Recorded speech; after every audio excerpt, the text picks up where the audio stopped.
You're now tuned in to the Soulful Stir with Tash and Symoné.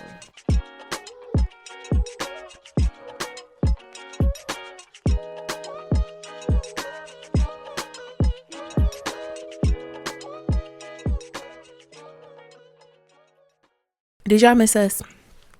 Well, we're back. We're back like we never left.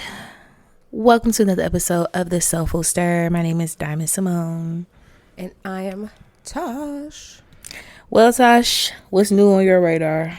What's been up? Man. Give the people an update. Everything has been up. I mean, we ain't really been doing nothing. Just traveling the world. Traveling, booking travel. You a Harlem Globetrotter? You a Harlem Globetrotter? Yes, I am. I like to be flued out. I love that for you. But I'm not from Yesaplanty. If you know, you know. Oh my God. But Yesaplanty. Nothing. I've been actually I'm on the cusp of making some big career moves. I am, for the first time, I am considering making a shift at work, either at work or reevaluating my position at my office, considering some other opportunities that I've been offered. So I haven't changed anything yet, but it's in the thought process, and it's actually kind of in the works. Something probably that will be coming soon. So really just trying to cope with the new changes at work. So that's kind of why we've been a little inconsistent with recording and being on schedule like y'all are used to, because work has been working. Okay, so it's just been different, but I'm cool with that. So nothing much, just preparing for work. I kind of live for that kind of stuff. Like, let's shake it up. Let's see what's going to happen. And then I'll see what's going to happen. And then I'll probably go back to being bored at work again. But it's cool. I like it. Well, mainly because there's going to be a salary increase. A salary increase. We always love a good salary increase. I'm sorry, y'all. This is, I am... I thought I was going to have a better update that we weren't going to have no noise. But as soon as we started recording as usual, here we go with the noise. And if you're here on a regular basis, you know what noise we talking about. But yeah. So that's it for me. Just working. And that's kind of reason why I haven't addressed the whole noise situation again recently, Diamond, as we just talked about. It's because I haven't been here. I've literally been at the office so much trying to figure out what I'm about to do next, if that makes sense. Yeah, no. Well, everything, as you said, has been up with me as well. I feel like I'm still getting acclimated to the season that I'm in, and like the level of busy that I've been. And so weekends like this weekend, I'm very grateful for. Yes, I had a jam-packed day yesterday, but today is relatively easy. I was able to rest, and I did have to meet up with a client this morning. So a little bit of work, but I can't wait to get home and have my little time to watch my show. But I just been living life. I will say I did have a very successful speaking engagement with the Delta Beta chapter of Delta Sigma Theta Sorority Incorporated at Eastern Michigan. It was really good to be back at my university. And I spoke with their attendees as their keynote for a reproductive justice event.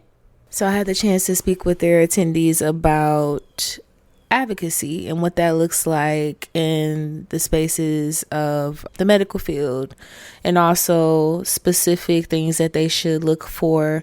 I talked about statistics as well, and how those statistics affect us as Black women, as brown women at an alarming rate.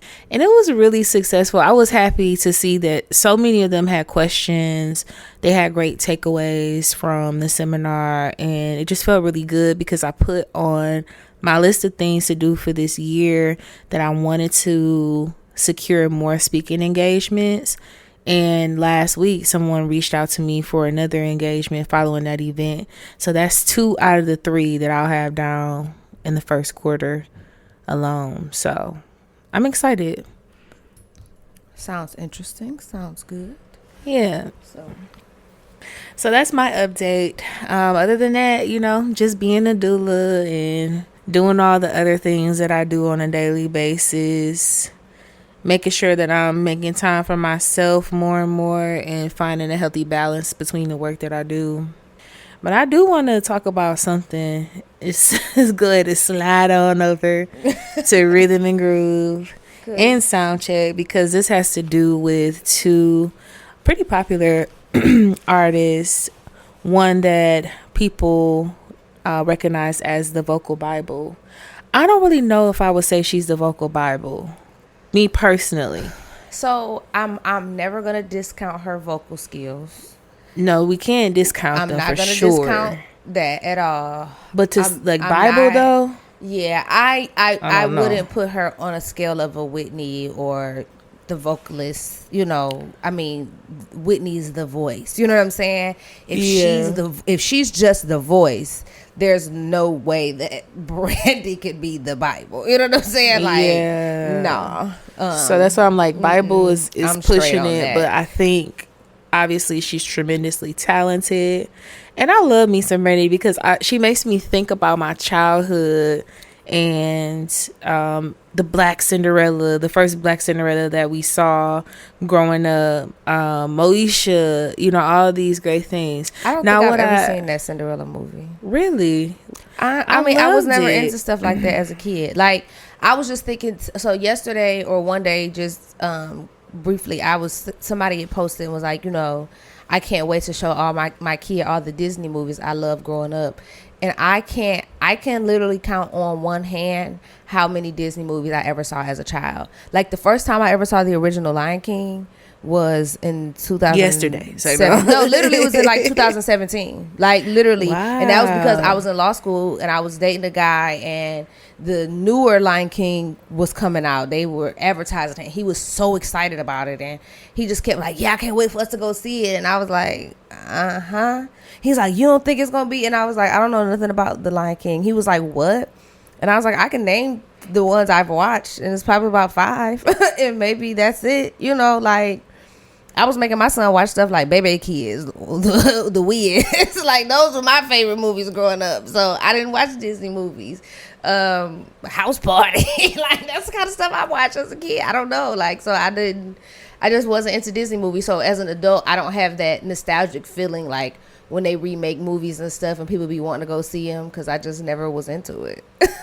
Yeah, no, I get it, but I did have a Disney childhood, but there are several films that I still have not seen to this day that I consider to be popular films in Disney. But, one thing I'm going to say... Pause. Have we had this conversation on this pod before?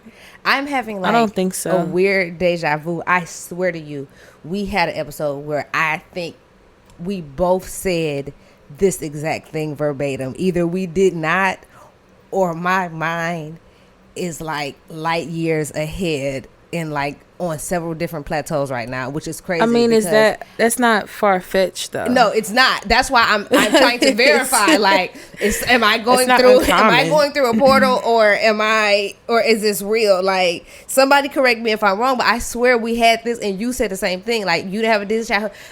I'm visualizing it, but it's weird because the conversation is verbatim, but the lighting was different, and we had on different clothes. That's what I'm seeing. So I don't know, but let's talk about Brandy because now I'm on a trip, and I ain't had nothing but coffee and oat milk creamer this morning. I know, but you just made me think of something like random that I saw today, and we are gonna get back on the subject of Brandy.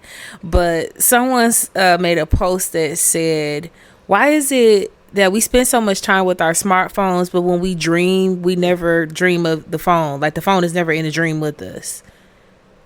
And you know what I realized? That's actually true for me. Like, I never have an iPhone, but you know what I do have? What? A Nextel. I always have a Nextel in my dreams. Like, I have phones in my dreams because I have dreams about talking to people on the phone, or like talking to them, but I can't identify what type of device it is. You know what I'm saying? For all I know, I could be holding up a damn tablet, a stone tablet or something. Like, I don't know. I know that conversations happen, and I can see myself on the phone. Like, when I see visions and stuff, I can see myself on the phone, but I don't know what kind of phone it is. You know what I'm saying? It might be like a little Nokia with Snake on it or something. Like, I don't know. Yeah, no, I always have a Nextel. It never fails. I always have a Nextel, and I want to know why that is. But that's a whole other subject. You want to know one thing that I did not, or one person that I would have never thought to correlate Brandy with? Two people, actually. Mase and Shyne. I think I knew about the Mase thing. I did not know about the Shyne thing until now. I just thought it was sitting on top of the world. You know what I'm saying? That was the collaboration, and that was cool. No, I knew it was a little more behind that. But Brandy was always, to me, an image queen. Like, it was about my image, which is... I'm going to let you carry this because, I'm going to start getting rough, and I don't want to get rough with the lady. But, well, girl, why you be lying? Why you always lying? Well, that makes sense, though, because if you think about it from the time that we were introduced to Brandy, compared to how other young women were presenting themselves and their professional image, she was different. Like, Brandy was always relatively covered up, like her fashion was different. I heard her parents didn't play, and specifically her mama did not play. Which is crazy to me because your mama didn't play, but look at your brother. Maybe she played with him a little bit. You know what I'm saying? Like, Ray J do be off his, but I feel like he means well. I'm not gonna talk about Miss Sonya Norwood because I don't know that woman. Funny too. But I'm gonna say this: Capricorn men to me are weird as hell, and Ray J is a Capricorn man. But I'm gonna say this: all astrology, all everything else aside, as a big sister who has a younger brother. Amongst my mama's kids, my mama got 2 kids. It's me and my brother. Me and my brother have an age gap. It might be a little bit larger than the age gap between Brandy and Ray J, but I can say from firsthand experience, as an older sister of a younger brother, them mamas play a whole lot when it comes to them younger brothers. Like, it's stuff that my brother got away with and could have gotten away with that I probably would have gotten beat for even thinking about, considering. You know what I'm saying? Let alone attempting. And my mama wasn't even like a strict mom. My mom was the fun, cool mom that everybody knew didn't play. But I just wouldn't try her. You know what I'm saying? But it's stuff that my brother would do that my mom would find out about, and she would just be like, and boys gonna be boys, and he just gonna do this, and I mean, you know how your brother is, and I'd be like, what? Like, huh? But my mom is like that with my sister. Like, are you crazy? My mom is like that with my sister, so I wonder, like, if it's a first daughter thing, the standard that we get held to compared to our siblings, because absolutely your comments mirror my life, but it's like so precisely weird, and so many other people that I talk to that are first daughters. But it's so weird though, because it's like y'all kind of forced y'all daughter to like be fake married to this man, so nobody knew she had a baby out of wedlock. And y'all son was out here making sex tapes. Like, yeah, that's very wild. I didn't know that was a fake marriage. Yeah, like it ended up coming out like they wasn't really married. Like, that was a whole I'm trying to keep my image in the industry, I'm trying to keep my image type of thing. They weren't really like this purity. Yeah, that was purity indoctrination. That was, we have to keep this facade up, which was so crazy because it was about making sure her career stayed intact and her family looked good. But it was so, once again, it was so weird that your brother, I mean, yeah, don't get me wrong, like, yeah, he called himself rapping or whatever, he had some good features, he had great songs because he had good features, he was popping, whatever, but your brother started catapulting his whole career based on a sex tape. Yeah, so you sat here and faked a marriage, put your child through all of this stuff, did all of this stuff. Wait, that was before One Wish? That was after One Wish. Yeah, that's why I said he had like a decent little career. You know what I'm saying? One Wish was cool, but my shit was, wait a minute. Love, wait a minute. I like that song too. Wait a minute. Ain't that Brandy's brother? Yes, it is. I like that song. He had a sex tape. Like, that whole thing. Yes, it is. And because and Brandy's brother had a it, sex tape. But think about it. He had those songs and he kind of fell off a little bit. What happened was the sex tape thing popped off. And then that's when he started doing reality TV. That's, you know what I'm saying? That's when he started doing Raycon headphones. That's when he started doing scooty bikes. That's when now he's a Zeus superstar. Like, you know what I'm saying? That was before him and Princess Love got married. Like, all of that stuff happened, but all because he made a sex tape and then told Kanye West, I hit it first. That was so petty. Come on. That was so childish. And y'all made y'all daughter fake a marriage. Come on. Where was y'all with y'all son? So this is no different. If you have not seen on social media lately, if you have not been on social media lately, there is a story surfacing regarding Brandy, Mase, and Shyne. So Brandy allegedly, didn't they say she was dating him at the same time? Yes, as Wanye. Okay, as what? Oh, from Boys to Men. Okay, yeah. So dating them both. Yeah, at the same time. They like overlapped or something. Oh, okay, yeah. And so Brandy came out and said that she and Shyne had a platonic relationship, and it was nothing more than that. Well, Shyne said something different. In fact, he actually said there's a video of him speaking with the reporter saying she's lying, flat out. Yes. within that statement, he says she's lying. And I think it's so interesting because of all of the three men, baby, I'm gonna put my paws on that. I'm never coming lying about Shyne. The Belize beauty. Absolutely not. Hit that. He was mine. Yes, that was my man. I would have told everybody when it happened. Back in the day, okay? I would have been on the cover of Source magazine. Hey. My man, listen, y'all heard Bonnie and Shyne? I'm Bonnie. Yeah. Listen, no longer Brandy. I am Bonnie, okay? That is so that funny. Is it. He is so he's still handsome. God. Oh my God. The day, and that's the thing. He's a politician. He's doing so much other stuff. So it's like, why he gotta lie? Like, what? He doesn't even have to entertain half of the stuff he's been entertaining lately. Like, even he really doesn't. Diddy did him so all. I don't even think he cares to, but he don't. But it's like when y'all start bringing his name up and stuff, he trying to set the record straight. Because it was like, girl, why did you lie? He said flat out, she's lying. Like, girl, and I just want to know like what that's about. And I know that what do you get out of lying? Like, I mean, at this point, it's been what, 20 years? That's what I'm saying. Years? Like, come on, girl. Why? So much time has passed between them. Like, at any given moment, if I was dating someone or had something with someone, I've never had an issue with just being honest. But I feel like more often than not, that's the case with celebrities and people that we know in real life. Yeah. Because you know how many men, you know, they used to always say, lying on your shit. Mm-hmm. Or like, yeah, like how many men actually to this day will still say, oh yeah, I dated her, or I hit that, or whatever, and just make a, like, I'm assuming it's an ego boost to be able to be associated with certain people, certain women especially. But other than that, I wonder what people get from that. Like, I would never do that. I mean, what's the point? Like, what do you get out of it? Nothing. Because, I mean, I guess you get to, in her case, it's like you said, that the image of her being girl, pure. We ain't worried about your image no more. That's my point. It was like 20-something years ago. Sometimes people never get out of it. You damn near 50 years old. We don't care about your image. Your daughter grown. We don't even care about her image. Half of us don't care about our own damn images. We don't care about yours.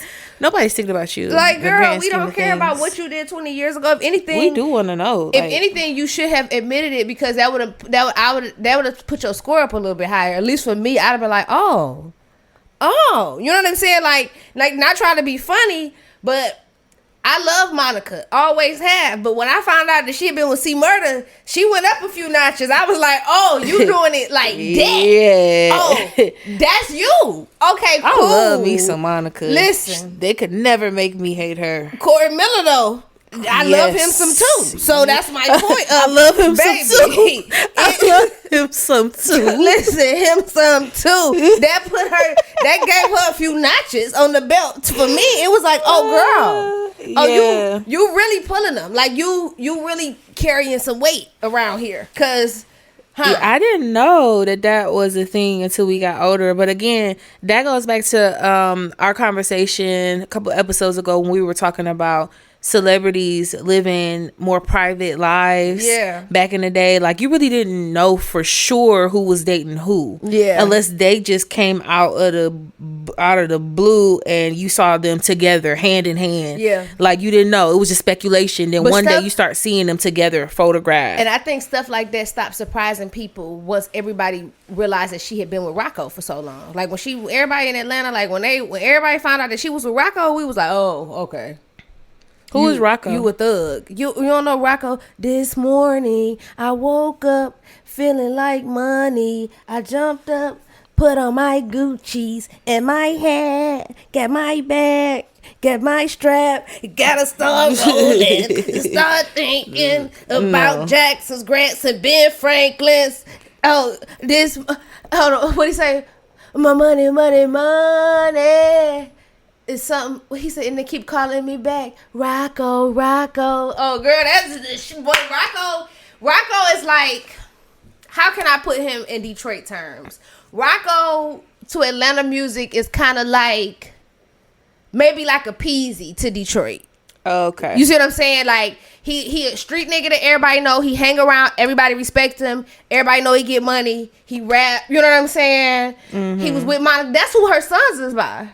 Okay. Rocco, that was her husband. They were, if I'm not mistaken, no, did they ever get married? I can't remember if they were legally married or not. I don't think so. I think Shannon Brown was actually her first legal husband, but her and Rocco was together for some time. Both of her sons are by Rocco, and then she had her daughter by Shannon Brown. Well, that makes sense. No, I like the name Rocco does ring familiar when I hear Monica. But I didn't know what he did. Like, he was a dope boy turned rapper. Okay. Probably back. I ain't mad at it. I'm not mad at it. Now, if C Murder ever gets out, and there's a chance for that, she remarried now, so. Dang, that is true. She did get remarried. To the dude who looked like Tony the Closer.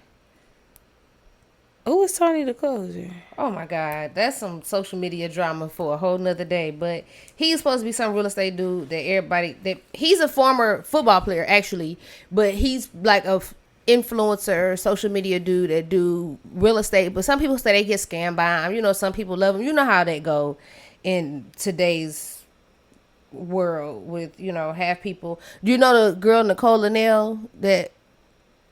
Nicole Linnell? Yeah, she used to do like fashion. She used to sell clothes and stuff in LA.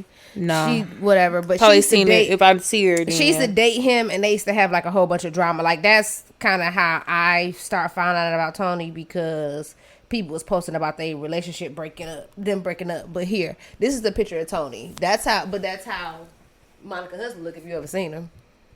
Oh, yeah, no. Because it's funny because and the funny thing is his name is what you call that? His name is like Anthony Brown or something like that. And it's funny because when I first saw him, I was like, with his name being Anthony, I was like, hold on, Monica with Tony? I was like, hold on. And then I was like, oh no, that's a lie. It's not him. Oh, Tony the Closer. Yeah, I was like, huh? But yeah, no. So I don't know, like, his name is Anthony Wilson. I'm sorry, y'all. I done quoted the man's name wrong. I wonder how people. Oh, they do. That's crazy. That's why I thought it was him. I was like, hold on, Monica really tripping now. The way I feel about her and C Murder getting back together is the way that I felt about Chili and Usher getting back together. You wanted them to get back? I did. Want them to get back together for a long time, but that is my perspective based off of someone who was young when they were together. I know they were a thing. I ain't trying to be funny, but y'all know I'm gonna say something.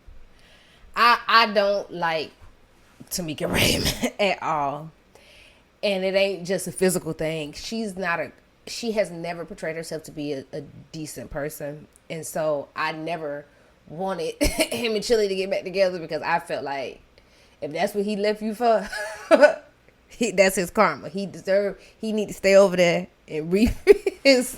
Why don't you like girl? Timothy? She just a mess. Like really, a mess. You met her in real life? Okay. Yeah. That's a conversation for off air. Yeah. Because I definitely want to know. But speaking of murder, I had a dream about Silk the Shocker last night. I'm not ashamed to say it. You know what, Silk the Shocker? He's always my man. He was my man for real. Like I used to take his posters out of the Word Up magazine and put them on my wall. I just never knew he couldn't rap. You know what I'm saying? That was one of those things where I think I was blinded by love at an early age. Where I just automatically was like, oh, he fine. So I just knew the raps made sense. I don't even hear nothing he said. You know what I'm saying? Like I knew the raps made sense. Like it's literally like I don't hear nothing. I couldn't hear the cadence or anything. I would just hear his voice, and it always sounded like a smooth lullaby over a melody. You know what I'm saying? Into the next verse. So I never paid attention to how bad he chased the beat, that the raps wasn't connecting. But hey, I'm sorry, Silk, if you listen to this, I still love you. Still want to date you. You still can get it. I love how you look in these new tuxedos when y'all going around, you know, doing y'all little ghetto orchestra thing. I like it. If y'all come to Detroit, I will be there.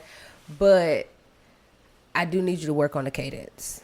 I do. I love you enough to tell the truth. I love us. Hey, my sweet baby. I love us for real. And hey, my sweet baby is crazy. I don't want you to do that. But speaking of Louisiana, well, I guess I can't say Louisiana because Louisiana has had a problem with this. It's been beef on social media. But speaking of that area, namely Texas, Houston to be exact, y'all heard about Mama Tina's gumbo? I did see Mama Tina's gumbo online. Someone said that she was at the rodeo. She was down $25 a pop. Let me tell you something. She was down there to them people rodeo, playing it in people's face. Okay, and this is why I know she was playing it in people's face, because I've been eating gumbo all my life. She told them people, well, somebody, I don't know if it's true, allegedly. I ain't heard nobody refute it, but they've been down on the internet saying that Mama Tina down there telling people that the gumbo been cooking for 16 hours. That was red flag number one. Because 5 hours max, okay? With prep, okay? And that's chopping up vegetables. 16 hours is crazy. Why was it cooking that long? For it to not have a roux. Everybody's video was like, it looked like a little beef stew. People kept saying it was like a stew with like seafood in it. Like, you know what I'm saying? Like it was like soupy versus thick, like a gumbo with a roux, if that makes sense. And so people were complaining. So now people didn't complain so much down to the rodeo. I looked back up last week. They said the Shade Room said that they didn't shut the gumbo stand down. People said they got sick. They shut the gumbo stand down for 24 hours for something. And they say it opened back up. But people are not happy. And this is one of those things where it's like,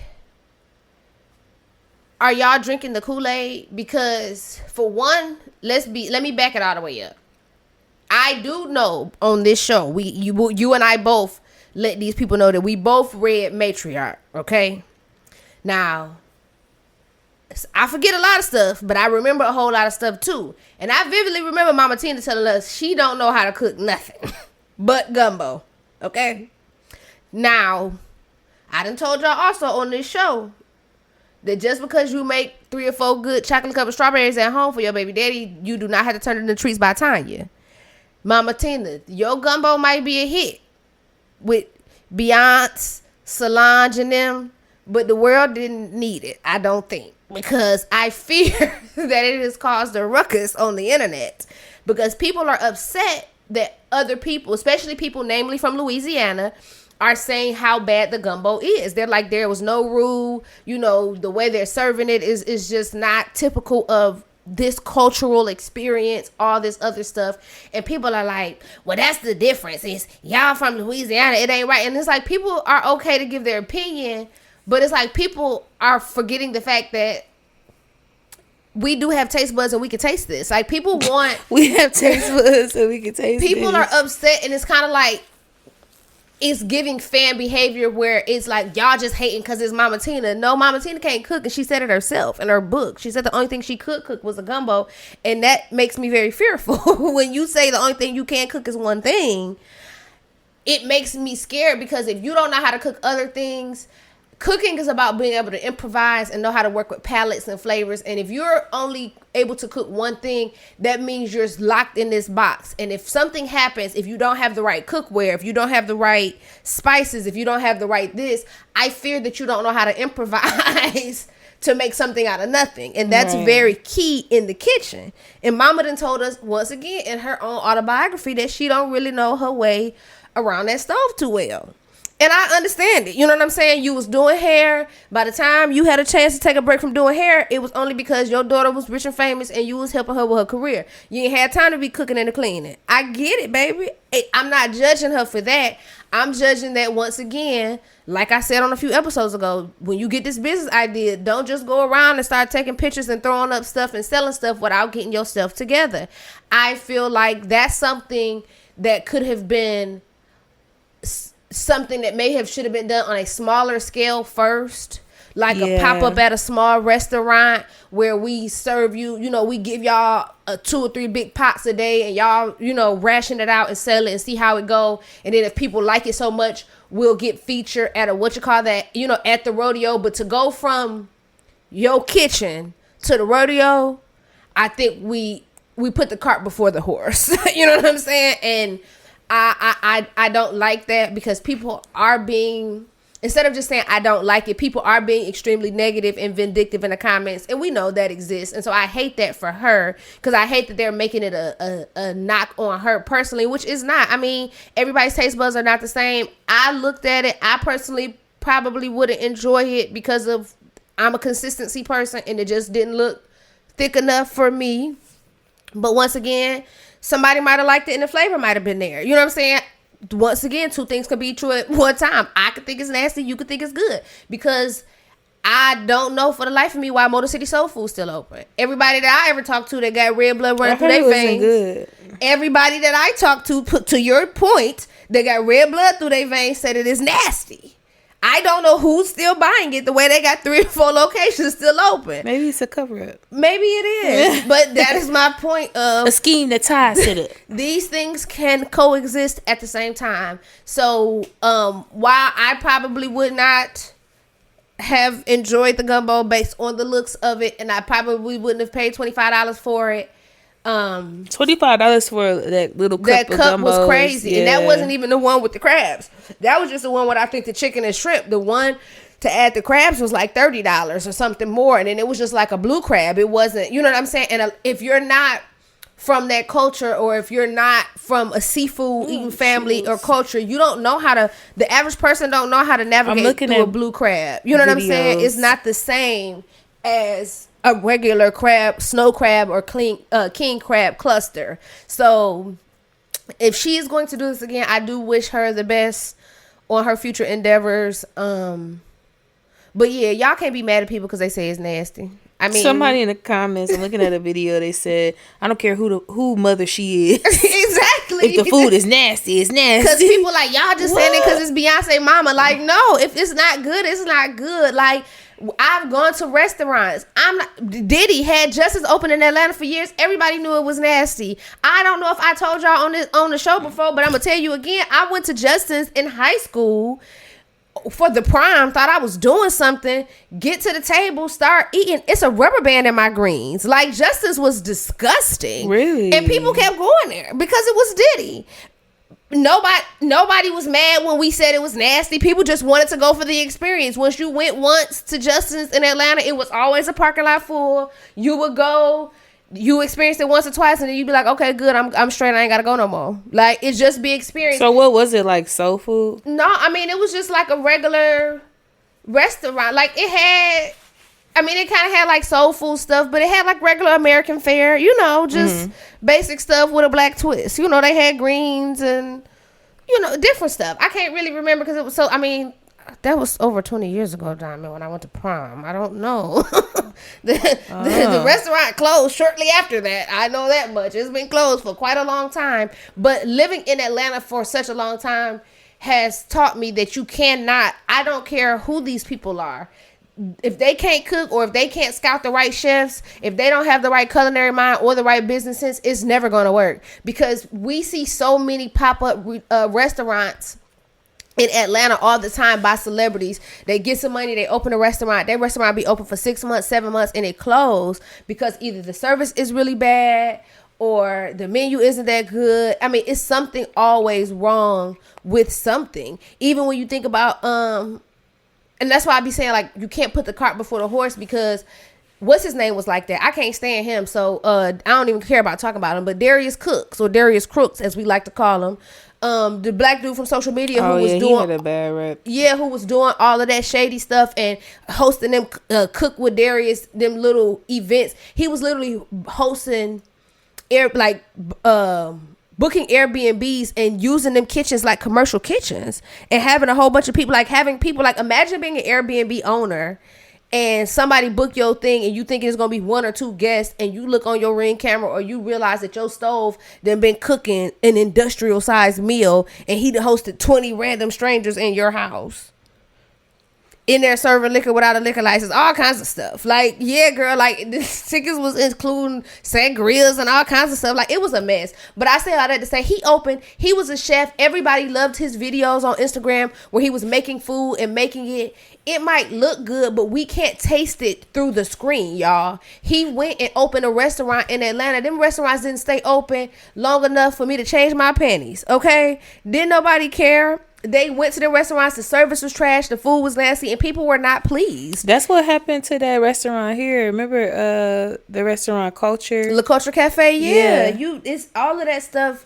Y'all they had a bad rep. Just because people put a fancy face on it or some nice decor, you have to do more. I talked about that a few episodes ago. You have to take care of the business side of this stuff, y'all. Y'all can't. The photo shoots, the grass walls, the cute couches, all of that stuff is cute until the rubber meets the road and people want your food to taste like the menu prices. Yeah. Or what you giving on social media. Yeah. And that's the thing. So, yeah. So, once again, Mama Tina, I love you. I hope you listen to this. I love me some Mama Tina. You know, I hope you listen to this episode. And, you know, I'm always going to especially after reading her book, her memoir. I'm going to always be in your corner because as a fellow Capricorn woman, I understand, baby. We workhorses. Unfortunately, though, I do know how to cook and clean. But I understand that all of us ain't built like that. You know what I'm saying? But, baby, you do know how to bring home the bacon. Just find you a new man to help you fry it, because Beyonce's stepdaddy is on Beauty and the Black showing his ass right now. Okay. They still married? No, they ain't still married, but I'm still going to call Richard Lawson Beyonce's stepdaddy because that's what I like to call him. Okay? Yes, so I could call him Bianca Lawson daddy, but no, he's Beyonce's stepdaddy. So, did you see, speaking of Mama Tina and just the whole family, did you see where Mr. Knowles had a comment, choice words to say about her please don't bring up asking what she contributed please don't bring up no to their whack success. Ass Capricorn man on this show talking and doing no slander against no Capricorn woman, okay? Because I wanted to knock his ass off that chair. I was like, what? I wanted to jump through my phone screen and kick him straight in his throat, because what do you mean she ain't help? Yeah. Excuse me? Like, who made the clothes? Who did the hair? I read the book, nigga. When you was taking money out their account, making flyers at the Xerox place. Okay. Remember he went down there and spent all that money on the damn demo, or what was it? At the Xerox place, he had spent all the money. Mm-hmm. And she was like, he done maxed all the credit cards. He was lying about that. He winding and down her. She come to the nigga house and seeing bills past due on the table. She literally had to rebuild from the ground up. And it's crazy because as someone who read her memoir, I already had, like, you it was started just off like the relationship line about what you had and what you could offer this woman. When I heard that comment that he made, I was like, okay, whatever, because I already read the book. Yeah, like, sir. Now there's two sides to every story, right? Yeah. But it's just I believe her, because what's she gonna lie about it for? Exactly. Again, so much time has passed. Y'all kids are grown and successful. What reason does she have to lie about something like that? Because essentially, even the stupid stuff you did back in the day, it obviously paid off a little bit. You know what I'm saying? Look where it got y'all. Yeah. The reason why stuff is not good with y'all now is because of you. Because you cheated and started having babies and doing all kind of other stuff. Like, right. So knowing that is part of his tapestry, it automatically made me be like, okay, Mr. Nose, like, next. Because you already know what type of narrative you're spewing, like, when you make a comment like that. But it was just interesting to me now as somebody who's read her book and, like, knows how intentional that she was with her memoir and how deep it got at some points of the book. This is and how transparent and sheer she was. Like, what? This is a prime example of why the elders have to get off their ego and sometimes learn from their younger generations. Because he need to learn from his grandson. Because Jules... Listen, you know, he been in the media right now recently. They was mad because they was mad at him. He went to that event and he wouldn't do the interview, but I don't blame him. They call him homophobic because he didn't want to do an interview. But the thing is, I guarantee, what do y'all have, like, what do we know about Jules that we need to even talk to him about? Let's be honest. Right. Y'all already know the conversation is going to be about his auntie, his mama, his uncle, his cousins, his grandmama. Maybe his granddaddy. Now, his granddaddy been in the media showing his ass. He don't want to talk about that. Jules is not one of them people that we know anything about. You know what I'm saying? Like, not trying to be funny, but he ain't an E.J. Johnson or somebody like that who's making their way on social media and doing stuff for them to have their own life, for us to talk to them about it. You know what I'm saying? He's not a DeAndre Sanders or Shiloh or Shadur where he got stuff going on where we could talk to him about them and not Dion. You know what I'm saying? But Jules, we can't talk to you about nothing. Let's be honest. Like, them interviewers know what they be doing and they think he's weak enough to fall for it, and he ain't. And I saw another interview recently where somebody asked him, like, you know, what do you think about what people think about you? And he was like, nothing. He was like, no matter what I do, I'm going to be wrong. He was like, I don't speak at an interview. I'm homophobic. You know what I'm saying? I don't do this. I'm this. He was like, people are always going to assume things about me because I don't talk. But if my auntie was Beyonce and my mama was Solange, my daddy was a retired basketball player. Either. My uncle was Jay-Z. I don't have to. You know what I'm saying? I wouldn't say nothing to y'all niggas. I wouldn't even show up at y'all clubs. Y'all better be glad he even came. My thing is, we don't even know. I feel like sometimes party promoters, event hosts, reporters, etc., they do be trying to get off. They do. And we don't know if there was any kind of stipulations or contract even in place to say that he was going to do an interview. Because common sense is, who books me to come to a club appearance and then an interview? To do an interview. It's one thing to do a hosting or a performance where I grab the mic and I talk to the audience.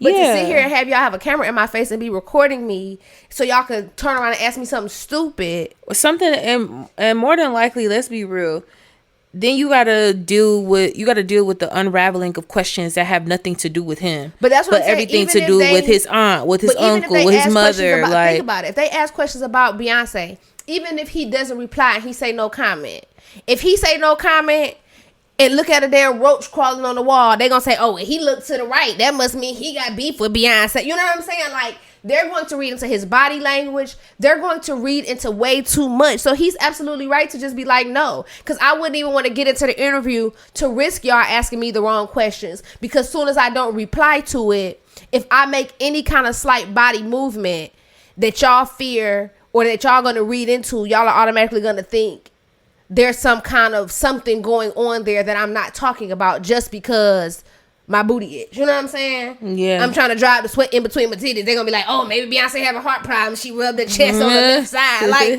y'all just gonna make up something. Like, I don't want to talk about that. Like, yeah, quit talking to me. Yeah, my first mind went to, we don't even know what the stipulations were. If they even asked him to do an interview before they tried to sucker him into one. But to also drive the conclusion of him being homophobic because of that, he didn't want to interview, is wild. Is very fucking wild. out. Yeah. And then the internet takes it and runs with it. Like, y'all don't even know what happened. There's nothing. There's no evidence of nothing. Just, oh yeah, he must be. Well, because we gotta stop moving like that as a people. But like he said, as he was growing up, people used to tell his mom, they was like, why is grown people commenting on my mama's pictures? He's like, my mama, he was like, he said when he was little, that they wouldn't allow him to have social media, which I totally understand. They wouldn't allow him to have social media, and they said when he was younger, he said he would, like, Solange would sometimes post, like, you know, pictures or videos of him that she thought was funny on her social media. Mm-hmm. And he said he would get to school and his friends would be like, look what your mom posted of you online, because he didn't have social media. So he would look at it on his friends' accounts, and he was like, I would be looking in the comments, and he was like, it would be grown men and grown women telling my mama I was going to grow up to be gay. And he was like, and I was a kid. He was like, so y'all told me I was going to be gay. Now I don't speak at an event. Now I'm homophobic. He was like, why? Y'all don't even know what y'all want to think about me. He's like, so why would I have an interview? Which, like, you know what I'm saying? He's like, because every time I do anything, it's going to be a cause of concern for y'all. So you're under a microscope by proxy of who his family is, and it's unfortunate, but that's a very valid point that people don't think about because they have not grown up the way that he has grown up. Yeah, and it's not like he has a choice, you know. Like, someone was like, do you text your aunt? They asked him, do you ever text your aunt? And he was like, yeah. Do you text your auntie? Like, we regular people. That is such a dumb question. Like, y'all don't even think. Y'all just asking him shit just to ask. Do you text your aunt? Yeah. You text your auntie? She a regular person, just like anybody else. Yeah. You know, I did have one other thing I wanted to touch base on. I had a lunch date with my homegirl yesterday, and we were just catching up. We've known each other for almost 10 years now, which is crazy to say out loud. But she and I were just catching up, and we were talking. We got on the conversation of the church, and there are a lot of things that were said. But what got me about our conversation is she told me that she decided to leave the church because of the church leader who she realized was in opposition of the political party that she chose to support. And also that he was spreading this narrative to his congregation based on anti-abortion laws, that they should vote for a specific candidate. And this is a black pastor with the black congregation. And you know, we had a whole conversation of how the church has the power to influence the masses. And of course we know that. We see that all the time. And as a black man, taking your church hat off, stepping out of a church congregation, and you know that your perspective and your education has the power to influence. You chose to influence people to vote for someone who was going to oppress them, continue to oppress them. Please, just please, because I cannot. I am tired of that being the argument of why we should accept hate. Essentially, that's what it is. Like, all of this is hate wrapped in religion, and I'm just and that's what her perspective was too. Like, what? Jesus and Christ. Then the other part of it, and I know we don't talk politics on our pod. We don't talk politics for reasons. But it was just interesting to me because we got on the subject of, say that some people use this argument as a way to say, I voted for this person because this is in the Bible. We're not supposed to do this. Okay, say that that's their argument. What happens when the child gets here? And I'm on the side, my work is framed around reproductive justice and not just solely assessing that part of this massive shit show that we got going on, but also looking at the social determinants of health and how that affects all people, especially birthing people. What happens when that child gets here and the mother can't afford to feed that child, or doesn't have housing, or the dad doesn't have a job? There's a lack of resources around them. They live in a food desert. They don't have transportation. What happens when all of these factors come into play? Where are the churches? Collectively, there are churches that will open their doors, that have opened their doors to provide a meal, to provide resources, to provide infant meal, diapers for this child. A lady just did a study, essentially. She did a social experiment to see how many churches, how many religious organizations would help her as a mother in need, calling around saying that she needed infant milk for her child. She needed formula for her child. So that was my takeaway is always the same. Yeah. Obviously, we know that we're living in interesting times right now, but it was just so interesting and also heartbreaking to know that there are people in our city that look like me who are weaponizing religion to push a narrative on people that is against them. The narrative, the play, the show, all of this shit is not for your benefit. It never was. And they know that. And again, once the child gets here, how y'all gonna help?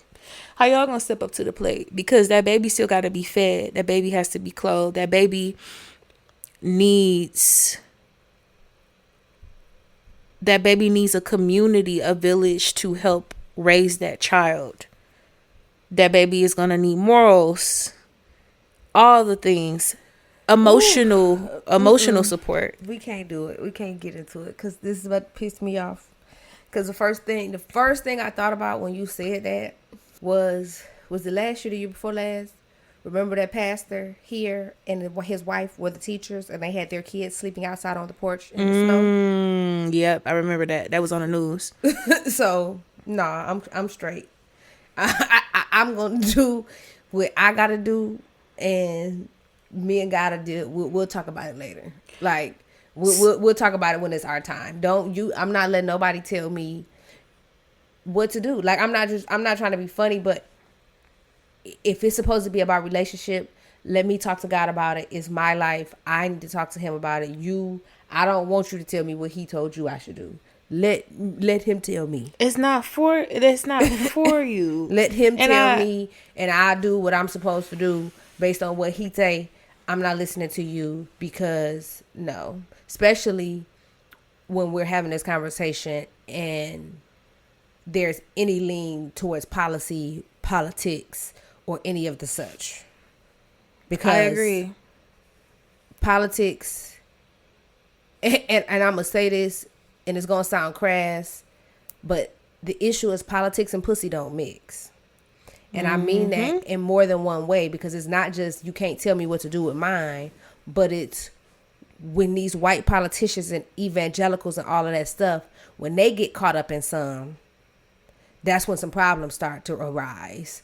They be making their decisions based on their want, desire, and need and access to it. Let's be clear. Yep. Money, and coochie make the world go round. Okay, it's about one or the other, and men pursue money to impress women to get the coochie. So it's all a 360 circle. Let's be honest, but they don't mix, and that's what is really upsetting me and my homegirls is that y'all out here trying to tell people to make decisions, but these same people that sit here telling us we shouldn't do it, they ain't telling you how many times that they them paid off their private doctor to have their mistress, who might be fucking 15 years old, get rid of her baby because he doesn't want the world to know that he's not only a fucking pedophile but a cheater too. Preach. So we just gonna put a period in that and leave it there, because that's the reality of what this is. It is a reality, and also part of the reality is the fact that we must continue to be people and continue on this trajectory of becoming people, because I don't feel that this has always been a thing. We're starting to see it more frequently. Continue on the trajectory of being people who question your religious leaders. Yes. I don't care what their education looks like and how well respected they are by your ancestors or your elders and your family, etc. Because you got to recognize where they're coming from also, and the times of where how they were raised, of how our elders were raised, and how the society was versus now, and what we are seeing, what we know for ourselves. And then the other thing, which is another point that she and I was discussing. My relationship with God has nothing to do with anybody else. Stop looking for answers outside of you and outside of what you should be fostering with your God. Well, too, you need to have your own relationship with God too, because let's be clear, we always talk about this when I go to church all the time, because if you're using your eyes to see, if you're on social media, if you're out and you're living in this world, there's so many false prophets. There's so many people who are on these huge platforms that are world-renowned preachers that are doing so much dirty stuff behind your back. Just because you're popular don't mean that God called you to do that. Just because you made a decision to get up and say, I want to preach, that was your decision. God didn't necessarily tell you that he was anointing you and he was going to ordain you and place you in that position. You made that decision because God does give us free will, and you used yours to put the cart before the horse. And just because people have latched on to your thinking and your way of presentation and your charismatic personality does not mean you were chosen to lead the people. So you're absolutely right. You're going to not always speak what should be spoken because you're not coming from a sincere place. You coming from a place of, I wanted to do this because I felt like this is what I always wanted to do. Yep. Like, I feel like the most honest preachers and the best preachers be the ones be like, I ain't want to preach. God kept telling me and I was running from the calling. The ones who be like, ever since I was a little boy, I wanted to preach. Them the ones you got to watch, in my opinion, because everybody knows to actually really take that task and that role on. That is a heavy burden to bear. Who in their right mind really want to be responsible for souls and all that other stuff? Yeah. And so you have to be careful when you talk about these new age religious leaders, and not just the new age ones, but the old ones too. But it's a lot of ego in that, and sometimes in their decision making, because they're not being led by a higher power. They're being led by their ego and their decision making. I am with you 1,000%. You've said all the things that we essentially talked about. So with that being said, if you feel like the messages ain't hidden and you're questioning what's being said and what's being fed to your congregation, always remember that you too have free will, and you got to assess how this fits into the narrative of your life, your path, what side of history you want to be on, what you believe in, and also how you are being an advocate for the people around you and yourself, for your family, for your children. What are you going to stand for?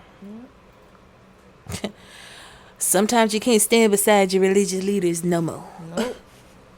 So, especially when they're in opposition to what is best for you and your children and our society in the long run, especially as Black people. Yeah. So I digress. Any great things you want to share for the Sanctuary Scoop? No. Well, you know, the usual. Yeah. Follow us on everything. Yeah, follow us if you don't at the Soulful Stir. We're happy to have new listeners. Some people ask me where's the pod? Where's the episode? I love people this. People be asking, like, I love it. I think one of my favorite things about it is, well, and maybe it's just my friends because we're weird, but they just randomly text me like in response to stuff. And sometimes I'll be like, what? And then I'll be like, huh? Like, and I can tell where they're in a binge moment. So, like, I think either when I was on the cruise or when I came back, my homegirl texted me and was like, that lady touched Kevin Gates and he kept telling her to stop. And I was like, huh? And I thought about it and I was like, oh, she listened to the episode when I was like, I'm fucking with Kevin Gates because he kicked that woman. So, yes, I love y'all. Thanks for listening. If you listen a lot and do you love the show, please, once again, leave us reviews on Apple, on YouTube. Engage with us. Share the pod on your stories, things of that nature. Because we want to get out. We want to get exposed. For sure. Yep, send to a friend, a cousin, your brother, mama, sister, whoever. We appreciate y'all listening. Until next time, this has been another episode of The Soulful Stir.